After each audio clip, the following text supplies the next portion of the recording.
Shalom, salam damai sejahtera bagi saudara-saudara sekalian dimanapun Anda berada. Kita bersyukur karena pada saat ini kita boleh bertemu kembali dan kita akan membahas secara khusus satu seri pelajaran tentang 10 perintah Allah yang tertulis di dalam Keluaran pasal yang ke-20. Saudaraku sekalian, mengapa 10 perintah ini perlu kita bahas bersama-sama? Karena di dunia sekarang ini banyak orang yang mengaku sebagai pengikut Kristus, tetapi justru meragukan kebenaran tentang 10 perintah. Ada yang merasa terlalu berat untuk diikuti, sehingga mereka berpendapat bisa jadi kita kurangi, ya, supaya kita bisa mengikuti apa yang dapat kita ikuti saja. Bukankah Allah itu Allah yang Maha Kasih? Tentunya Allah tidak memaksakan kehendaknya, sehingga 10 perintah itu harus dipenuhi semuanya. Kita dapat memilih mana yang sanggup, mana yang dapat kita turuti dalam kehidupan kekristenan kita. Itulah pendapat beberapa orang. Bahkan ada yang mengatakan, karena Allah itu Maha Kasih, maka Allah tidak menuntut umatnya untuk hal yang berat, sehingga 10 perintah itu sudah dipalangkan, sudah disalibkan.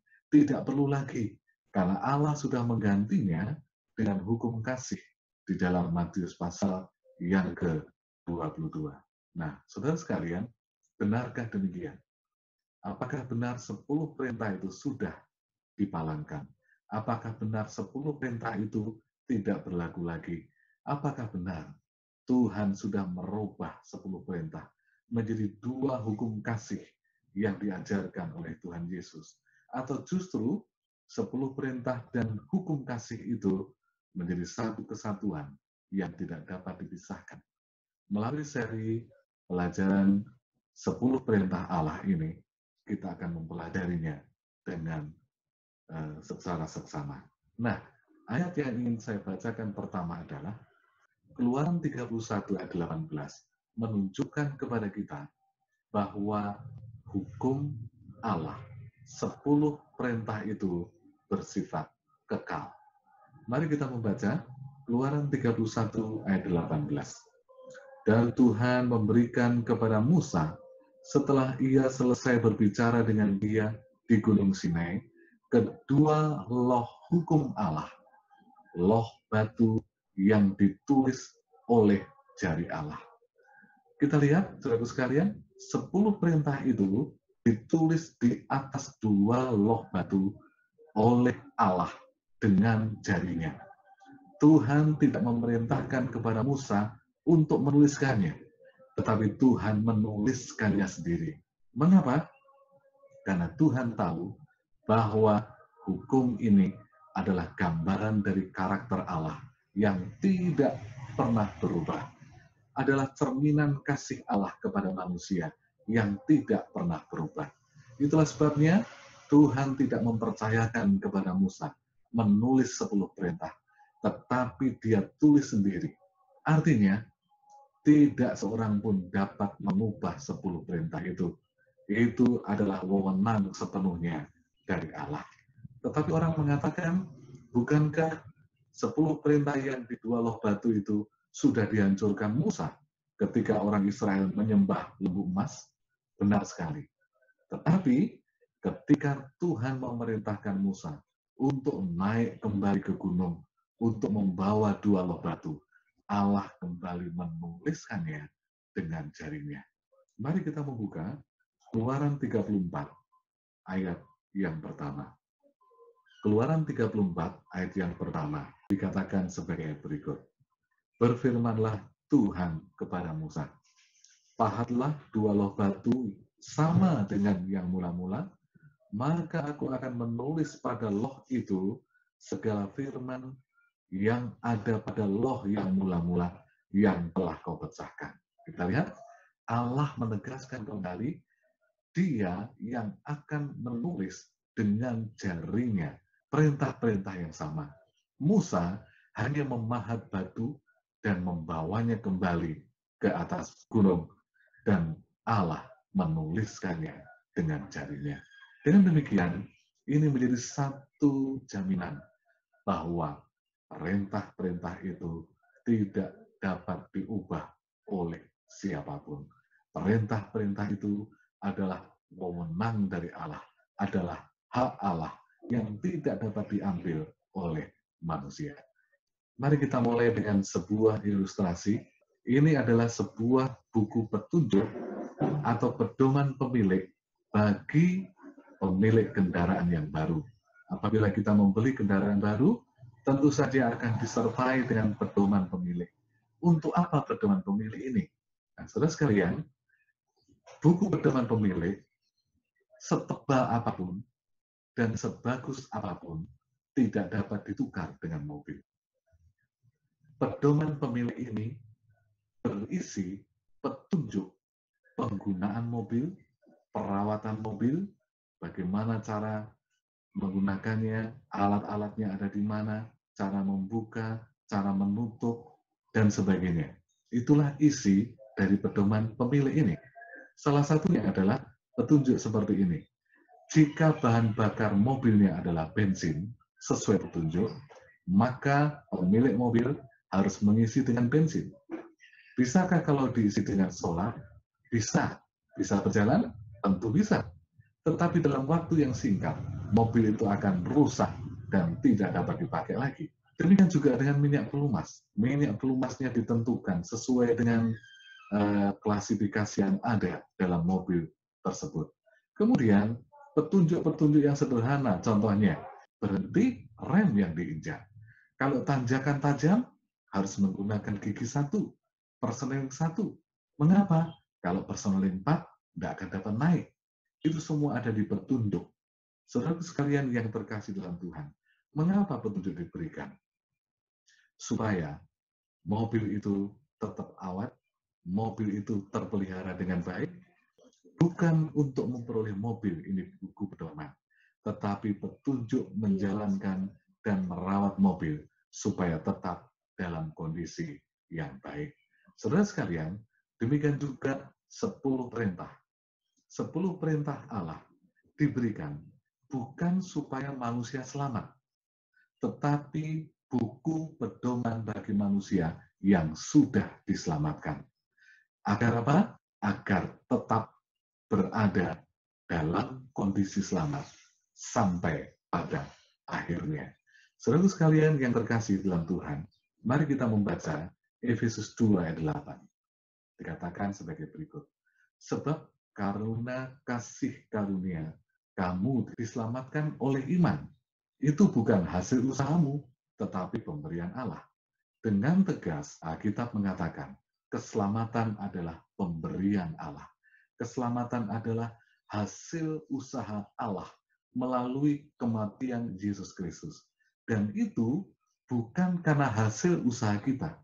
Itu bukan karena kita menurut perintah-perintah Allah. Itu bukan karena kita menurut 10 perintah.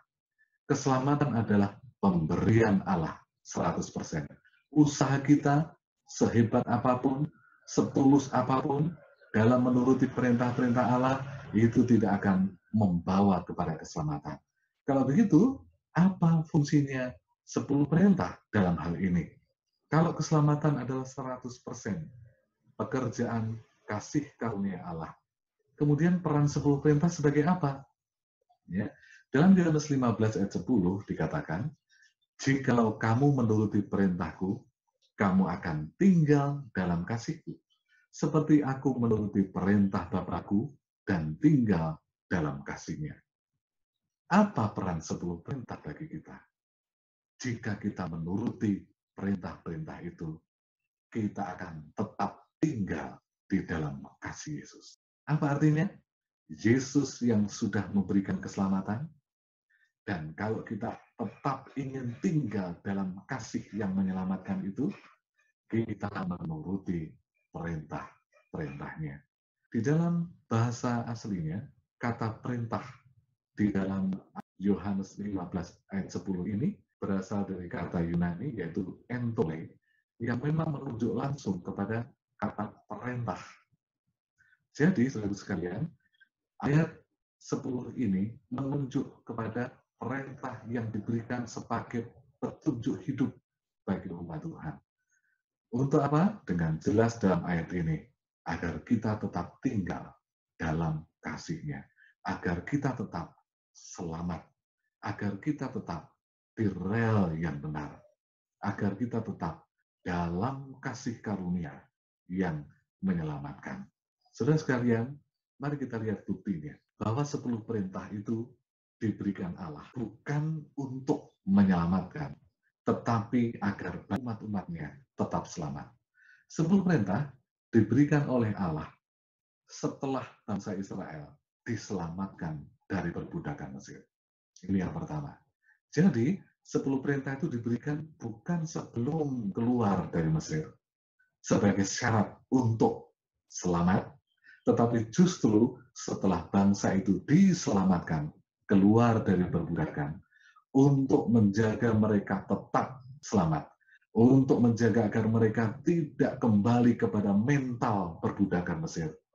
Maka Tuhan memberikan 10 perintah. Di dalam Keluaran 19 ayat 4 dikatakan, kamu sendiri telah melihat apa yang kulakukan kepada orang Mesir, dan bagaimana aku telah mendukung kamu di atas sayap Raja Wali dan membawa kamu kepadaku. Ayat ini menunjukkan dengan jelas kepada kita bahwa pembebasan orang Israel dari Mesir adalah 100% karya Allah. Bahkan dilambangkan oleh Allah mendukung mereka di atas sayap Raja Wali. Sebuah keselamatan yang tidak mungkin sebenarnya. Sebuah keselamatan pembebasan dari perbudakan yang tidak masuk akal. Itu adalah karya Allah. Keselamatan adalah sesuatu yang tidak masuk akal. Dan itu hanya dapat dilakukan oleh Allah. Saudara sekalian yang terkasih dalam Tuhan, keselamatan keluar dari perbudakan Mesir adalah karya dan pemberian Tuhan. Sekarang, mari kita lihat bukti yang kedua. Bahwa keselamatan itu bukan karena penurutan 10 perintah, tetapi pemberian dari Allah. Yang kedua adalah 10 perintah itu tidak diberikan sebagai syarat untuk diselamatkan dari perbudakan Mesir, tetapi pedoman hidup setelah diselamatkan. Supaya apa? Supaya tetap selamat. Mari kita membaca Keluaran 19 ayat 5 dan 6. Jadi sekarang, jika kamu sungguh-sungguh mendengarkan firman-Ku, maka kamu akan menjadi harta, menjadi bagiku kerajaan imam, dan bangsa yang kudus. Kita lihat, 10 perintah itu, jika kita dengar dengan baik, jika kita turuti dengan baik, akan menjadikan kita bertumbuh dalam kerohanian, menjadikan kita harta milik Allah, menjadikan kita kerajaan imam, menjadikan kita orang-orang kudus. Itulah sebabnya 10 perintah itu penting bagi kita, agar kita dapat dikuduskan sebagai orang-orang yang telah menerima keselamatan. Saudara sekalian, di dalam Keluaran 20 ayat 1, lalu Allah mengucapkan segala firman ini, ayat yang kedua, Akulah Tuhan Allahmu yang membawa engkau keluar dari tanah Mesir, dari tempat perbudakan. Satu hal yang perlu kita garis bawahi adalah 10 perintah itu bukan karangan Musa, tetapi Allah yang mengucapkannya sendiri, menuliskannya dengan jarinya, tidak diwakilkan kepada manusia. Kalau begitu, saudara sekalian, perintah Allah yang luar biasa ini diberikan kepada kita sebagai satu jaminan. Allah yang mana? Ayat yang kedua, Allah yang membawa engkau keluar dari Mesir, dari perbudakan. Bukan Allah yang lain, bukan sesembahan yang lain, tetapi satu-satunya Allah yang telah bekerja dalam sejarah, membebaskan orang Israel dari perbudakan Mesir. Kata Tuhan di ayat yang kedua Keluaran 20 berasal dari kata Ibrani, yaitu terdiri dari 4 huruf mati, yaitu YHWH.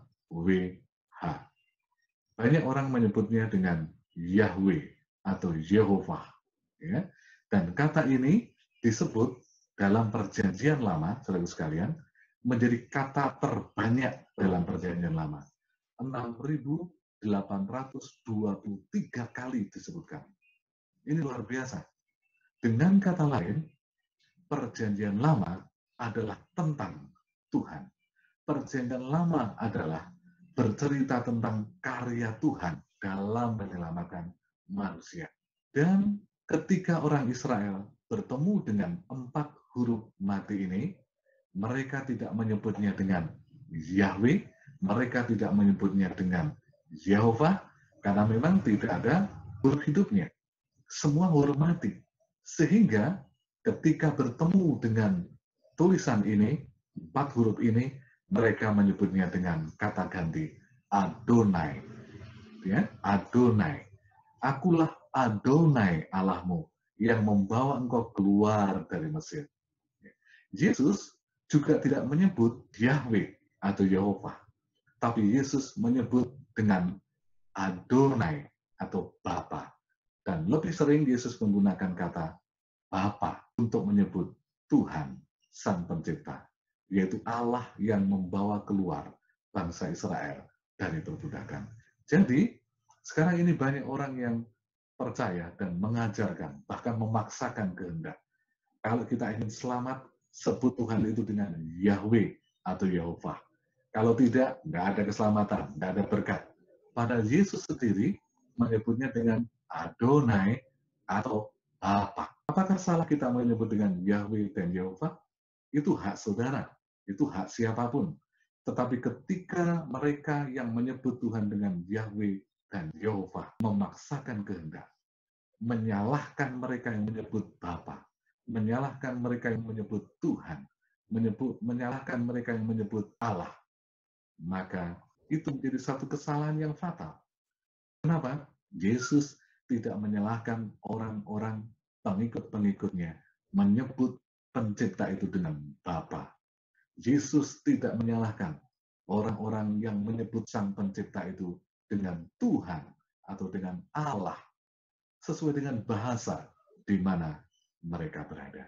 Saudara sekalian, ingat bahwa 10 perintah ini bukan karangan Musa, tetapi karya Allah, perintah Tuhan, perintah Adonai, perintah Bapa untuk menuntun kita tetap hidup di dalam keselamatan. Saudara sekalian, kata Allah dalam ayat ini, Keluaran 20 ayat 2, itu berasal juga dari bahasa Ibrani, yaitu Elohim, yang berarti penguasa. Elohim juga berarti the mighty, yang hebat, maha kuasa, maha besar. Dan akar katanya justru berasal dari kata Aramaik, bahasa Aramaik, yaitu Elah, yang berarti the one to be worshipped. Ya. Satu-satunya, dia yang patut disembah. Itulah Elah, itulah Elohim, ya. Itulah Allah. Hanya berbeda dalam pengucapan, sesuai dengan lokasi atau gaya bahasa orang-orang di dunia ini. Tetapi memiliki makna yang sama, memiliki arti yang sama. Elohim, Elah, Allah adalah dia satu-satunya yang layak untuk disembah. Dengan demikian, Keluaran 20 ayat 2 berkata, Akulah Adonai Elohimmu. Akulah Bapa yang patut disembah. Akulah pencipta satu-satunya yang patut disembah, yang membawa engkau keluar dari tanah Mesir, dari tempat perbudakan. Siapa yang memberikan 10 perintah? Sang pencipta, satu-satunya yang patut disembah, yang maha kuasa, yang telah membebaskan bangsa Israel keluar dari Mesir. Dialah Allah yang sama, Tuhan yang sama, yang membebaskan kita keluar dari perbudakan dosa. Saudara sekalian yang terkasih dalam Tuhan, mari kita langsung masuk ke perintah pertama. Di dalam Keluaran 20 ayat 3. Jangan ada padamu Allah lain di hadapanku. Jangan ada padamu ilah lain di hadapanku. Kata ini juga berasal dari kata Ibrani yang juga sama, Elohim. Jangan ada padamu Elohim lain. Jangan ada padamu sesuatu yang lebih utama yang lain. Jangan ada padamu yang disembah, yang memerintah yang lain. Selain daripada Dia yang satu-satunya yang layak disembah. Dia Allah yang Maha Kuasa, yang telah membawa orang Israel keluar dari Mesir. Terus kalian yang terkasih dalam Tuhan, ternyata apa saja yang menggantikan posisi Tuhan Allah dalam hidup kita adalah Elohim yang lain. Apa saja yang ada pada kita, kepada hal-hal yang lain, itu adalah sesembahan yang lain. Itu adalah Allah yang lain. Nah, kalau demikian, bagaimana dengan jika saya punya harta atau uang yang banyak? Dapatkah uang atau harta menjadi ilah lain, menjadi Allah lain? Jawabannya adalah iya. Kenapa? Mari kita renungkan. Demi uang, demi harta, orang rela meninggalkan kebenaran. Orang rela mencemarkan nama Tuhan. Orang rela mengkhianati kebersamaannya dengan Tuhan. Ketika uang dan harta lebih penting dari ibadah kita kepada Tuhan, lebih penting dari penurutan kita kepada Tuhan, maka uang dan harta menjadi Elohim yang lain, menjadi Allah yang lain di hadapan Tuhan. Bagaimana dengan kedudukan dan pangkat? Ingat, kedudukan pangkat adalah anugerah. Anugerah yang dipercayakan Tuhan kepada kita. Dengan demikian, kapan saja Tuhan bisa mengambilnya. Tetapi demi pangkat dan kedudukan, orang rela meninggalkan Tuhan, bahkan meninggalkan iman untuk pangkat dan kedudukan. Setelah itu sekalian, ketika pangkat dan kedudukan mengambil posisi Allah dalam kehidupan kita, menjadi lebih penting dari Allah dalam kehidupan kita, itu menjadi Allah lain dalam kehidupan kita. Ambisi, bisakah ambisi juga menjadi Allah yang lain? Iya. Demi ambisi, mencapai ambisi, memenuhi ambisi, orang menghalalkan segala cara, walaupun bertentangan dengan firman Allah. Pekerjaan, dapatkah pekerjaan menjadi ilah lain? Iya. Orang rela meninggalkan ibadah, bahkan tidak mengikuti perintah-perintah Allah lagi, supaya dapat pekerjaan. Demi pekerjaan, tinggalkan Tuhan. Demi pekerjaan, tinggalkan kebenaran. Pekerjaan juga bisa menjadi ilah lain. Makanan, dapatkah makanan menjadi ilah lain? Ya. Demi memenuhi nafsu makan, banyak orang rela melawan aturan Tuhan. Contohnya, dalam Imamat 11, jelas-jelas aturan diberikan Tuhan, binatang yang haram, binatang yang halal. Tetapi karena nafsu, maka diputar baliklah ayat-ayat dalam Alkitab supaya membenarkan pendapat sendiri. Supaya yang haram oleh perintah Allah itu jadi halal. Sehingga dapat dimakan. Sehingga alasannya hukum Taurat sudah disalibkan dan sebagainya. Ya? Sehingga memilih kebebasan untuk memakan segala sesuatu. Makanan, nafsu bisa menjadi ilah lain dalam kehidupan kita. Talenta, bisakah talenta menjadi ilah lain? Iya, sangat mudah. Banyak kali orang yang memiliki talenta menganggap rendah orang lain. Banyak kali orang yang memiliki talenta, kesanggupan, justru menjadikan talenta itu lebih dari Tuhan. Melupakan Tuhan, si pemberi talenta. Seakan-akan talenta itu punyanya dia. Seakan-akan talenta itu memang kesanggupan yang dia bentuk sendiri. Padahal kita lupa, seluruh talenta adalah pemberian dari Allah. Apa saja yang mengambil posisi Allah bisa menjadi Allah lain di hadapan Tuhan. Jika kita menghabiskan waktu untuk hal-hal yang tidak terlalu penting, yang seharusnya digunakan untuk belajar Alkitab, maka semuanya itu sudah menjadi ilah lain. Jika kita menghabiskan uang untuk kosmetik, untuk kebutuhan pribadi, untuk kemewahan, tetapi melupakan persembahan kepada Tuhan, melupakan persepuluhan kepada Tuhan, itu sudah menjadi ilah lain. Jika kita bergantung pada simpanan di bank, deposito, asuransi, tetapi menggantikan kebergantungan kita kepada Tuhan, itu menjadi ilah lain. Jika kita mengandalkan kepandaian, jika kita mengandalkan titel, mengandalkan gelar, mengandalkan kemampuan kita dalam menyampaikan firman Tuhan, dan melalaikan kuasa Roh Kudus, itu menjadi ilah lain. Saudaraku sekalian yang terkasih di dalam Tuhan, ada sebuah kutipan di dalam Sejarah Para Nabi, jilid 1, halaman 237. Sejarah Para Nabi, jilid 1, halaman 237. Apa saja yang kita manjakan, yang cenderung untuk mengurangi kasih setia kita kepada Allah, atau menghalangi pelayanan yang harus diberikan kepada Dia, maka kita telah menjadikan hal itu sebagai ilah atau Allah lain. Mengapa perintah ini harus dituruti oleh umat Tuhan? Bolehkah kita punya uang, punya harta, punya kedudukan, punya pangkat, punya ambisi, punya pekerjaan, merindukan makanan yang enak, kebutuhan hidup, kita punya talenta, kita punya karunia, dan kita punya barang-barang yang lain? Boleh? Tentu saja boleh. Tetapi jangan menggantikan posisi Tuhan dalam hidup kita. Karena ketika semuanya itu menjadi yang terutama, kita bisa kehilangan Tuhan yang merupakan sumber dari semua berkat tadi. Jika Tuhan yang utama, saudara sekalian, Tuhan akan menambahkan harta, Tuhan menambahkan kedudukan, Tuhan menambahkan pekerjaan, Tuhan menyediakan kebutuhan sehari-hari, Tuhan mengaruniakan talenta, dan semua yang kita butuhkan. Mari kita membaca Matius 6 ayat 33, dikatakan sebagai berikut.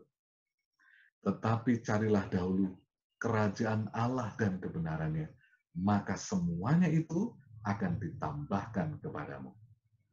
Ketika Tuhan menjadi yang utama, kita mendapatkan semuanya. Tuhan tambahkan semuanya. Mengapa Tuhan perintahkan jangan ada padamu Allah lain di hadapanku? Saudara sekalian, karena di dalam Keluaran pasal 20 ayat 2 tadi dikatakan, dialah yang membawa orang Israel keluar dari tanah Mesir. Dia yang menyelamatkan bangsa Israel. Mengapa Allah melarang orang Israel punya Allah lain? Karena Yesus, karena Allah yang menyelamatkan. Bukan yang lainnya. Allah satu-satunya yang menyelamatkan mereka keluar dari Mesir. Bahkan dalam Yosua 21 ayat 43 dikatakan, jadi seluruh negeri itu diberikan Tuhan kepada orang Israel. Tuhan yang menyelamatkan, yang membawa keluar dari tanah Mesir, Tuhan juga yang menyediakan seluruh tanah Kanaan kepada Israel. Tuhan yang menyelamatkan, Tuhan yang menyediakan kebutuhannya. Jadi mengapa? Jangan ada Allah lain di hadapanku. Karena Tuhanlah satu-satunya yang sanggup menjaga agar kita tetap selamat. Mengapa? Allah ingin agar kita tidak menyembah Allah lain. Di dalam Efesus 2 ayat 5 dikatakan, sekalipun kita telah mati oleh kesalahan-kesalahan kita, oleh kasih karunia, kamu diselamatkan. Ingat, Tuhan yang menyelamatkan melalui kasih karunia, melalui kematian Yesus. Di ayat yang ke-6 dikatakan, dan di dalam Yesus Kristus telah membangkitkan kita juga dan memberikan tempat bersama-sama dengan Dia di surga. Kita perhatikan, Yesus yang menyelamatkan oleh kematiannya, Yesus juga yang akan membimbing kita sampai kepada kehidupan yang kekal. Yesus yang membangkitkan kita ketika kita mati, dan akan dibawa kepada kehidupan yang kekal ketika Dia datang yang kedua kali. Kalau begitu, mengapa Tuhan katakan, jangan ada padamu Allah lain di hadapanku? Karena kita diselamatkan oleh kasih karunia-Nya, karena kita akan dibangkitkan oleh kasih karunia-Nya, karena kita akan dibawa kepada kehidupan yang kekal oleh Allah yang memimpin bangsa Israel keluar dari Mesir. Jadi, Tuhan yang sanggup menjaga kita tetap selamat. Jangan ada Allah lain di hadapan Tuhan kita. Mengapa Tuhan perintahkan itu? Di dalam Matius pasal 6 ayat 24 dikatakan begini. Tak seorang pun dapat mengabdi kepada dua tuan, karena jika demikian, ia akan membenci yang seorang dan mengasihi yang lain. Atau ia akan setia pada yang seorang dan tidak mengindahkan yang lain. Kamu tidak dapat mengabdi kepada Allah dan kepada Mammon. Saudara sekalian, Allah tidak mau diduakan. Allah hanya mau satu-satunya, Dia yang kita ikuti. Kalau di satu pihak kita ikut dunia, maka Allah tidak ada pada kita. Tetapi kalau kita memilih Allah, maka semua akan ditambahkan kepada kita. Saudara sekalian, kalau begitu, apa itu Mammon? Sehingga Allah tidak mau disandingkan dengan Mammon, tidak mau dibandingkan dengan Mammon. Ternyata, saudara sekalian, kata Mammon itu berasal dari bahasa Aramaik yang berarti rumah, harta benda, kekayaan. Jadi, Tuhan tidak mau disamakan dengan rumah, harta benda, dan kekayaan. Bahkan, Tuhan tidak mau dikalahkan posisinya, digantikan posisinya dengan rumah, harta benda, atau kekayaan, dengan Mammon. Ya. Kenapa? Karena Allah pencipta harta benda, pencipta kekayaan, karena Allah yang punya semua bumi ini dan segala isinya. Termasuk kita adalah kepunyaan Dia. Semua harta di dunia ini punya Dia. Oleh karena itu, saudara sekalian, Allah tidak mau digantikan posisinya dengan semuanya tadi. Terus, kalau kita tidak salah punya rumah, harta, kekayaan, kedudukan, bagaimana posisinya? Ini dia. Apa yang harus kita lakukan dengan Mammon? Ya, gunakan Mammon untuk memuliakan Tuhan. Gunakan harta benda untuk memuliakan Tuhan. Gunakan kekayaan untuk memuliakan Tuhan. Gunakan talenta untuk kemuliaan Tuhan. Gunakan pengaruh kita, kedudukan kita, pangkat kita, pendidikan kita untuk memuliakan Tuhan. Saudara sekalian, menyembah Allah adalah pilihan. Perintah pertama adalah sebuah pilihan. Jangan ada padamu Allah lain di hadapanku adalah pilihan. Contohnya, Lucifer, dia telah memilih untuk menggunakan kecantikan, kemuliaan, talenta, kehebatannya, pengaruhnya, justru untuk mengambil posisi Allah. Dia ingin naik ke gunung tinggi kepunyaan Allah untuk menyamai yang maha tinggi. Lucifer memilih memberontak karena mempertahankan kecantikan dan posisinya. Dia sombong di hadapan Allah. Dia memilih untuk melawan Allah, bahkan menyamai Allah. Kedudukan dan apa yang ada padanya sudah menjadi Allah lain bagi Lucifer di hadapan Allah. Akibatnya apa? Saudara sekalian, kita tahu ceritanya.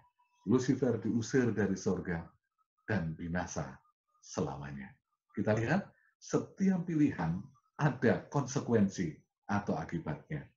Kita lihat contoh yang lain. Di dalam Perjanjian Lama juga disebutkan contoh yang sangat jelas dan nyata, yaitu istri Lot. Istri Lot memang keluar dari Sodom bersama dengan Lot dan dua putrinya. Istri Lot dipaksa keluar oleh malaikat supaya tidak binasa di Sodom. Tetapi hatinya ada di Sodom. Hatinya ada pada harta yang dia punya. Ketika Tuhan perintahkan keluar dari Sodom, lari sekencang-kencangnya, jangan menoleh ke belakang. Karena hatinya ada di rumahnya, karena hatinya ada di hartanya, dia memilih untuk menoleh ke belakang. Apa yang terjadi? Apa konsekuensinya? Apa akibatnya?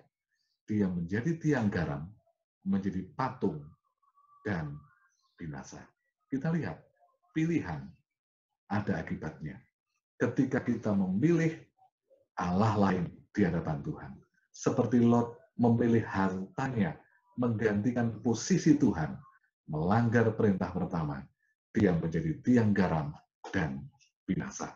Saudaraku sekalian, contoh yang lain adalah Salomo. Siapa yang tidak kenal Salomo? Raja paling kaya, raja paling luas wilayahnya, raja paling berhikmat di muka bumi. Tuhan mengaruniakan hikmat dan kekayaan melebihi semua raja. Tetapi dia memilih menggunakan hikmatnya dan posisinya untuk melawan perintah Allah. Dia memilih menggunakan pengaruhnya untuk mengambil istri-istri yang jumlahnya sangat banyak, sampai 1.000 istri dan gundiknya, sehingga memalingkan hatinya kepada penyembahan-penyembahan berhala. Dia mengizinkan berhala-berhala masuk dalam rumahnya. Dia mengizinkan penyembahan berhala ada di istananya. Dan itu membuat Salomo jatuh. Pilihan ada akibatnya. Akibatnya apa? Masa tuanya penuh dengan penyesalan. Kerajaannya hancur, terbagi dua. Keturunannya tidak pernah damai. Saudara sekalian, Salomo telah memilih hikmatnya menggantikan Allah, sumber hikmat, sehingga Salomo jatuh. Saudara sekalian, contoh yang lain. Ketika Tuhan sudah menyelamatkan mereka, membawa keluar dari Mesir, sampai di padang gurun, dalam perjalanan menuju tanah perjanjian, apa yang terjadi? Allah sudah katakan, jangan ada padamu Allah lain. Jangan ada padamu yang lebih penting dari Allah. Tetapi ternyata, nafsu makan mereka lebih penting dari perintah Allah. Allah sudah sediakan makanan mana yang sangat istimewa, makanan dari surga. Tetapi nafsu makan mereka berteriak, minta daging, minta daging. Dan Tuhan memberikan daging burung puyuh yang jumlahnya sangat banyak. Banyak orang-orang Israel pada waktu itu mati kekenyangan dan keracunan. Kita lihat, setiap pilihan ada akibatnya. Pilihan untuk mengambil posisi Allah diganti dengan nafsu makan, ada akibatnya, ada konsekuensinya. Di Perjanjian Baru, ada contoh juga, orang-orang Farisi dan ahli Taurat. Mereka memiliki kedudukan yang sangat tinggi. Dalam Matius pasal 23, mereka disebut memiliki kedudukan yang paling tinggi dalam kerohanian. Tetapi mereka mengambil posisi Allah. Caranya bagaimana?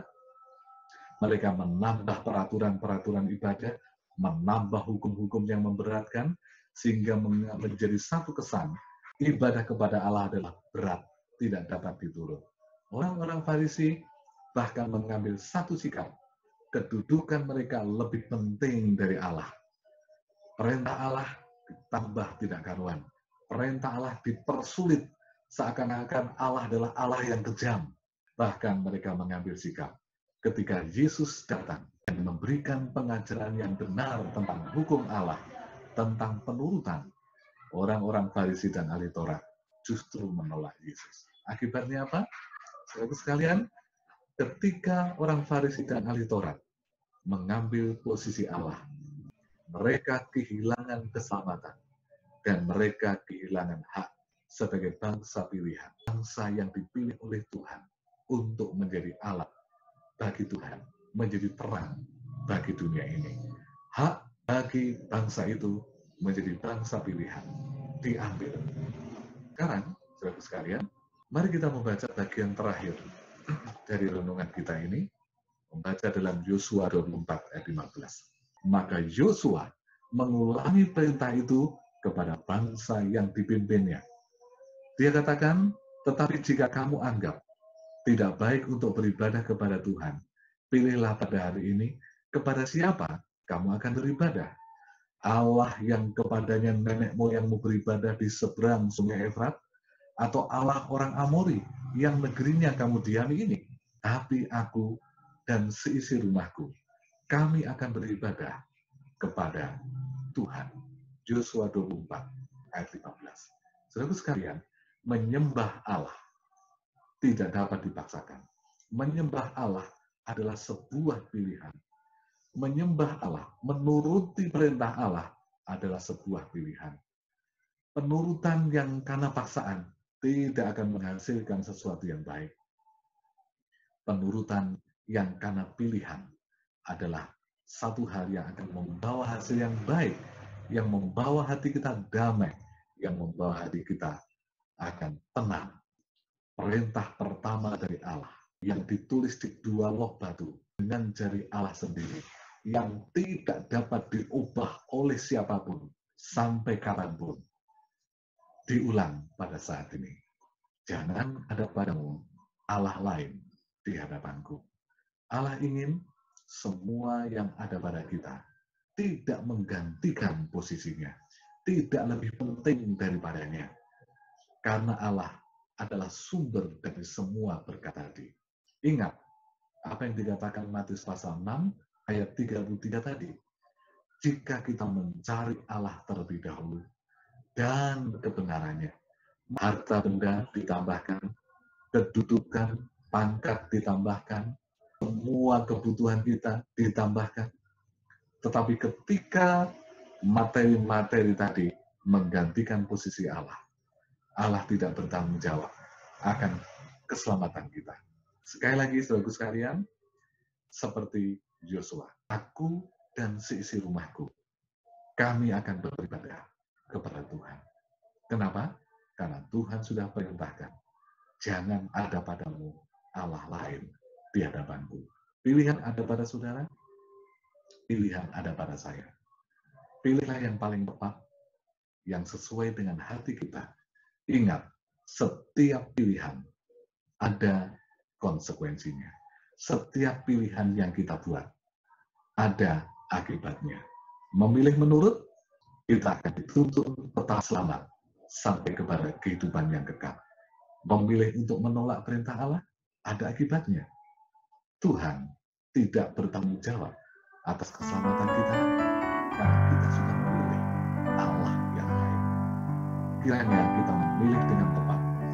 Ingat, Keluaran 20 ayat 3.